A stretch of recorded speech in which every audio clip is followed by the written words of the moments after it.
시간이 되었으므로 11월 3일 향기나무 예배 공동체 가정 예배를 하나님께 올려드리겠습니다. 사도신경으로 함께 신앙 고백하겠습니다.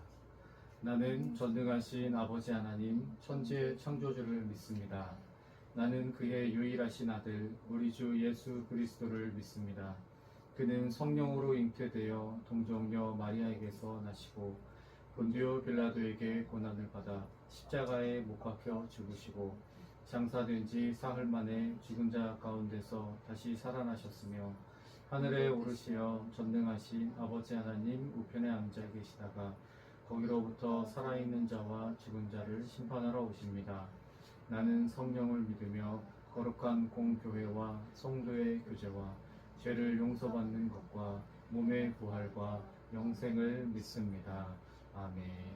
예배를 위해서 제가 기도하겠습니다. 살아계신 하나님, 오늘 저희들에게 가정 예배로 드릴 수 있도록 인도해 주셔서 감사합니다. 하나님께 예배 드리는 것이 너무나도 큰 기쁨이고 감사인데 주님, 우리가 예배할 때에 그걸 놓치고 있었을 때가 많았습니다. 주님, 우리가 이 예배의 감사와 감격을 기억하면서 이 시간 하나님께 전심으로 예배할 수 있도록 인도하여 주옵소서. 주님께 홀로 주님만이 홀로 영광 받으시는 그런 복된 예배가 되게 하여 주옵소서. 예배드리는 우리 귀한 가정, 오늘 하나님만을 생각하며 하나님만을 높이는 시간 되기를 원합니다.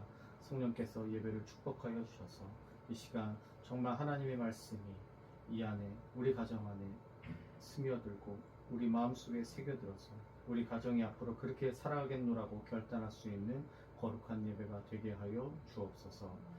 예수님의 이름으로 기도하옵나이다. 아멘. 하나님의 말씀을 보도록 하겠습니다.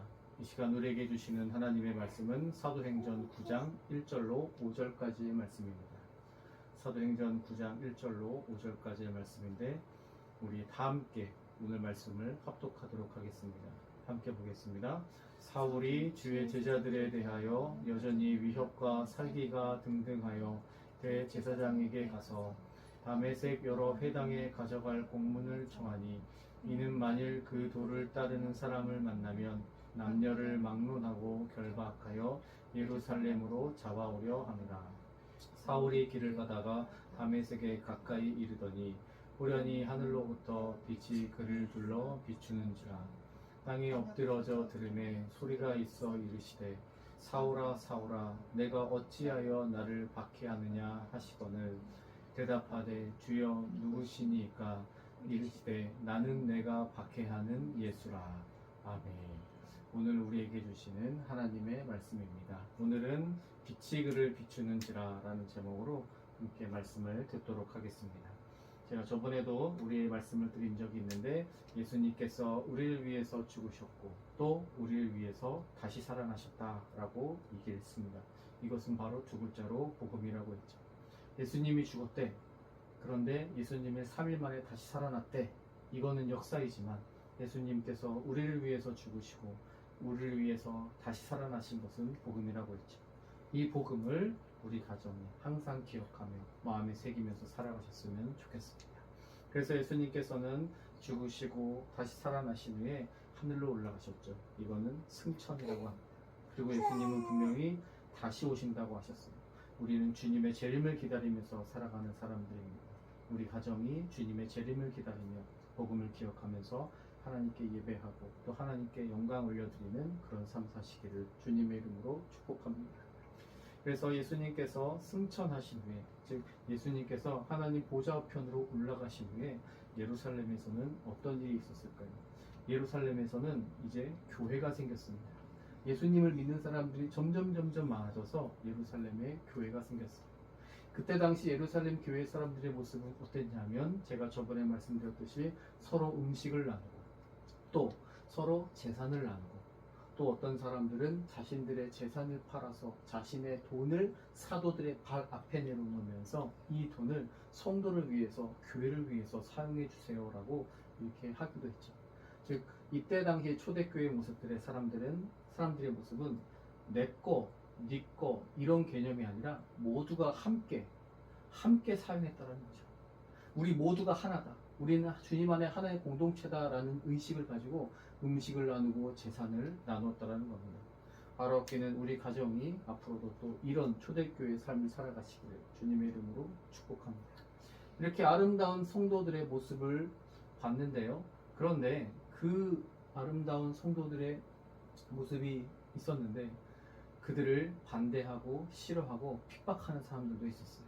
바로 누구냐면 유대인들이었습니다. 이들은 예수님을 믿지 않았고 또 예수님을 믿는 사람들을 핍박했습니다. 이들은요, 예수님을 믿는 사람들을 감옥에 가두기까지 했어요. 심지어 스데반 집사님이라는 분을요, 돌로 쳐서 죽게 합니다. 그래서 저 스데반 집사님은 돌에 맞아서 순교를 하게 돼요. 그런데 이 모든 것을 주도하고 지휘 감독했던 사람이 있었는데 바로 그 사람이 사울이라는 사람입니다. 이 사울이라는 사람은 어떤 사람이냐면요, 다소에서 출생했어요. 다소는 부유한 도시였고 학문에 열정이 있었던 곳입니다. 또 그리고 사울은요, 태어날 때부터 로마 시민권자였어요. 이것은 무엇을 뜻하냐면 사울의 부모들이 로마 정부에 큰 공을 세웠다라는 것을 뜻합니다. 그러니까 이 태어날 때부터 사울의 부모님들은 영향력이 있던 사람이었다는 거죠. 로마 시민권자가 있었으면 그때 당시에 많은 특권이 있었습니다. 많은 사람들이 로마 시민권을 사기 위해서 매우 큰 돈을 지불하면서 로마 시민권을 샀는데 사울은 그저 태어날 때부터 로마 시민권으로 태어났다는 거죠. 금수저 중에 금수저라는 것을 뜻합니다. 그리고 이름이 두 개였어요. 사울이라는 유대식 이름이 있었고 바울이라는 로마식 이름이 있었습니다. 그때 당시 고대 유대인들은 이름이 두 개였는데 이렇게 자신들의 모국어 이름과 외국어 이름이 있었는데 사울은 모국어 이름이었고요, 바울은 외국어 이름이었습니다. 그리고 그는 최고의 교육을 수료했습니다. 힐렐 학파라는 그곳에서 공부를 했는데요, 그곳에서도 가말리엘이라는 최고의 스승의 밑에서 공부를 했습니다. 즉 서울대학교를 수석으로 입학하고 수석으로 졸업한 어떤 그런 비유를 들어서 설명할 수 있는데 사울은 최고의 교육과 최고의 공부를 한 사람이었다라는 것을 뜻합니다. 그러니까 이 사울은요, 그때 당시에 최고였고 엘리트였습니다. 이 사울이요, 예수님을 메시아로 인정하지 않았고요, 또 교회와 성도들을 핍박하고 죽이는 폭군이었어요. 이 사울이 얼마나 예수님을 믿는 사람들을 핍박하는데 열심을 냈냐면 원정을 떠납니다. 예루살렘에서 다메섹이라는 곳까지 원정을 떠나는데 바로 예수님을 믿는 사람들을 잡으러 체포하러 하기 위해서 몇 명의 체포조들을 데리고 다메섹으로 원정을 떠납니다. 그래서 이 사울과 체포조들은요, 한마음 한뜻으로 다메섹으로 가는 거예요. 예수를 믿는 사람들을 잡으러 가자 라는 이 한마음 한뜻으로 출발을 하고 가고 있는데 바로 그때 놀라운 일이 일어나는 거예요. 어떤 일이 일어났냐면요, 하늘에서 환한 빛이 내려오는데 사울에게 환한 빛이 내려왔어요. 사울에게 환한 빛이 내려오면서 하늘에서 어떤 음성이 들리는데 그 음성은 예수님이었습니다. 예수님께서 이렇게 말씀하십니다. 사울아 사울아, 내가 왜 나를 핍박하느냐. 그런데 사울은 예수님을 핍박한 적이 없어요. 예수님을 만난 적도 없어요. 사울은 교회와 성도들을 핍박했죠. 그런데 예수님은 네가 왜 나를 핍박하느냐라고 말씀하십니다. 즉 이 말은 뭐예요? 교회와 성도가 곧 예수님이라는 거죠. 예수님은 교회와 성도를 곧 자기와 같다라고 얘기하고 생각하시기 때문에 바로 네가 왜 나를 핍박하느냐라고 말씀하신 거예요. 사울은 깜짝 놀랐어요. 주여 누구십니까? 그래서 예수님이 이렇게 얘기합니다. 나는 네가 핍박하는 예수다. 예수님께서 사울에게 직접 나타나셔서 자신을 직접 드러내신 거예요. 자, 예수님을 만난 사울이 어떻게 변했을까요? 이제 사울은 완전히 다른 사람이 됩니다. 예수님은 우리의 죄를 대신해서 죽으셨고 3일 만에 다시 살아나셨습니다. 바로 복음을 증거하는 자가 됐어요.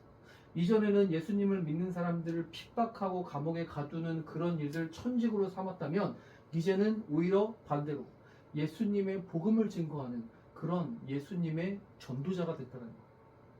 놀라운 변화가 사울에게 일어났습니다. 그리고 이제 사울은 유대식 이름이 있었는데 본인의 원래 모국어 이름이 있었는데 사울이라는 이름보다는 바울이라는 이름을 사용하기 시작합니다. 왜 사울이 바울이라는 이름을 사용하기 시작했을까요? 바로 다른 나라를 다니면서 선교를 하려고 했기 때문에, 다른 나라, 이방 나라를 다니면서 선교를 했기 때문에, 즉 그 사울이라는 이름보다 바울이라는 이름, 그 외국어 이름을 사용하면서 이방 나라에 갔을 때 선교하는 게 더 효과적이었기 때문에 사울은 바울이라는 그 외국어 이름을 사용하기 시작합니다. 그래서 사울은요 이제 바울이라는 이름을 사용하면서 수많은 나라를 다녔는데 수많은 나라에 이렇게 많은 복음의 씨앗을 뿌렸습니다. 수많은 나라에 이렇게 복음을 전했어요. 여러분 다시 한번 보겠습니다. 사울에서 바울이라는 이름을 사용한 이유는요 바로 이런 이유 때문입니다. 사울보다 바울이라는 이름이 다른 나라에서 선교할 때 더 효과적이었기 때문이에요. 그리고 사울은요 이렇게 수많은 신약 성경의 13권의 책을 씁니다. 로마서, 고린도전서, 갈라디아서, 에베소서, 빌립보서, 골로새서, 데살로니가전서, 디모데전서, 디도서, 빌레몬서, 이 13권의 저자가 됐어요. 자신의 쓴 이 편지들이 모두 다 성경 안으로 들어와서 하나님의 말씀으로 승화가 됐습니다. 바로 우리가 잘 알고 있는 사도 바울이 바로 이 사람이에요. 사도 바울은요 예수 그리스도의 일방적인 그 은혜를 입어서 예수님의 복음을 전하는 자가 되었습니다. 사울이 잘나서 사울이 뭔가 똑똑해서가 아니라 바로 예수님의 절대 주권으로 가능할 수 있었던 거예요. 자, 그렇다면 오늘 말씀을 기억하면서 우리 본문 말씀을 다시 한번 볼 텐데 다 함께 이 말씀을 읽어보겠습니다. 함께 보겠습니다. 시작. 사울이 길을 가다가 다메섹에 가까이 이르더니 우연히 하늘로부터 빛이 그를 둘러 비추는지라. 땅에 엎드러져 들음에 소리가 있어 이르시되 사울아 사울아 내가 어찌하여 나를 박해하느냐 하시거늘 대답하되 주여 누구시니까 이르시되 나는 내가 박해하는 예수라. 아멘. 오늘 우리가 주목해야 되는 말씀, 우리가 집중해서 보아야 되는 말씀이 바로 빛이 그를 비추는지라입니다. 바로 빛이 그를 비추는지라. 예수님께서 사울에게 나타나신 그 말씀, 예수님의 그 환한 은혜의 빛이 사울에게 비춰졌다는 거예요. 그런데 놀라운 거는 잘 보세요. 바로 그 예수 그리스도의 환한 빛이, 그 은혜의 빛이 사도 바울, 그 바울에게만 나타났다는 거예요. 저 옆에 같이 있던 체포조가 있었습니다. 저들은 한마음 한뜻으로 다메섹으로 출발했어요. 누구 하나 예수님 믿고 싶어요, 누구 하나 예수님을 알고 싶어요 라고 생각하고 믿었던 사람이 아무도 없어요. 그저 한마음 한뜻으로 예수님을 믿는 사람들을 잡으러 가고 있는데 예수님이 다른 체포조들에게 나타나지 않으시고 오직 바울에게만 나타나셨다는 거예요. 이것을 어떻게 설명해야 될까요?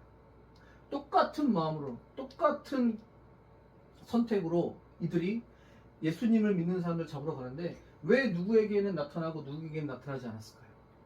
우리는 이것을 어떻게 봐야 되냐면 예수님의 주권으로 봐야 됩니다. 예수님의 주권이라는 것, 예수님의 절대 주권으로 바울에게 나타나셔서 바울을 건져주셨다는 것. 여러분 참 우리들도 이상할 때가 있습니다. 대한민국에서 똑같이 먹고 자고 하는데 누구는 예수님을 믿고 누구는 예수님을 믿지 않아요. 가족 친척 중에 누구는 예수님 믿고 누구는 예수님 믿지 않습니다. 가족 친척 중에 누구는 기독교를 믿고 누구는 불교를 믿어요. 또 누구는 무신론자예요. 이것을 어떻게 설명해야 될까요? 바로 예수님의 주권으로 우리는 봐야 됩니다. 예수님의 주권으로 우리가 예수님을 믿고 있고 그리스도인이 되어서 예배를 드리고 있다는 사실을 분명히 알아야 돼요. 그렇기에 우리는 이 사실을 분명히 알아야 돼요. 인간이 예수님을 찾아가는 것이 아닙니다. 우리가 선택하고 예수님을 믿는 것이 아니에요. 우리는요, 예수님이 우리를 선택하고 예수님이 우리를 믿게 하시는 거예요. 우리가 선택해서 올라가는 것이 아니라 예수님이 선택해서 인간에게 내려오시는 겁니다. 그래서 우리가 믿고 싶어서 믿은 것이 아니고 우리의 실력과 능력으로 예수님을 믿은 것이 아니고 예수님이 우리를 찾아오셔서 절대 주권으로 우리를 선택해 주셔서 우리가 믿을 수 있는 겁니다. 그렇게 우리 그리스도교는요, 인간이 신을 찾아가는 종교가 아니라 신이 인간을 찾아오는 종교입니다. 세상의 수많은 종교들은 인간이 신을 찾아가요. 하지만 우리 그리스도교는요, 인간이 신을 찾아가지 않습니다. 신이 인간을 찾아가요. 바로 예수님께서, 바울에게 나타나셨던 그 예수님께서 우리 가정에, 우리 일회에게 직접 찾아오신 겁니다. 그래서 은혜의 빛을 비춰주시고 네가 내 딸이다, 네가 내 자녀다 라고 우리를 건져주신 거예요. 이 사실을 기억하면서 다시 한번 볼 텐데요. 빛이 그를 비추는지라. 바로 예수님께서 바울에게 비춰줬던 그 은혜의 빛이 지금 우리 가정에게 비치고 있음을 믿으시기를 바랍니다. 그 은혜의 빛이, 바울에게 비춰졌던 은혜의 빛이 지금 우리 가정 가운데 있고 우리 일에게 비춰지고 있고 우리 일회를 선택해 주셨습니다. 바로 예수 그리스도의 복음이 우리 가정 가운데 있다라는 것. 사랑하는 우리 가정, 일회 그리고 우리 일의 어머님인 일의 어머니인 우리 오계원 사모님, 언제나 이 예수 그리스도의 복음을 기억하고 마음에 새기면서 살아가시기를 주님의 이름으로 축복합니다. 주님께서 우리를 건져주셨다라는 그 믿음 가지고 이 복음을 항상 기억하면서 예수님 다시 오시는 그날까지 우리가 끝까지 예배하고 끝까지 하나님께 영광 올려드리는 삶, 그런 삶 살아가시기를 주님의 이름으로 축복합니다. 기도하겠습니다. 살아계신 하나님, 오늘 말씀을 통하여서 우리가 예수 그리스도의 그 은혜의 빛을 알게 되었습니다. 예수님께서 일방적인 선택으로 예수님의 주권으로 바울을 살리셨고 우리 가정을 살리셨다라는 사실을 깨닫습니다. 주님, 그 사실을 기억하며 우리들도 예수 그리스도의 은혜의 빛에 감사하면서 주님 다시 오시는 그날까지 하나님께 영광 올려드리는 삶, 언제 어디서나 예배하는 삶 살아갈 수 있도록 인도하여 주옵소서. 우리가 잘나서, 우리가 특출해서, 똑똑해서, 능력이 있어서, 자격이 있어서가 아니라 그저 예수님께서 우리를 일방적으로 사랑해 주셔서 전혀 의롭지 않은 우리들, 의로우신 예수님께서 일방적으로 사랑해 주셔서 우리가 지금 주님의 자녀가 되었음을 잊지 않게 하시고 항상 겸손함으로 주님 앞에 설 수 있도록 인도하여 주옵소서.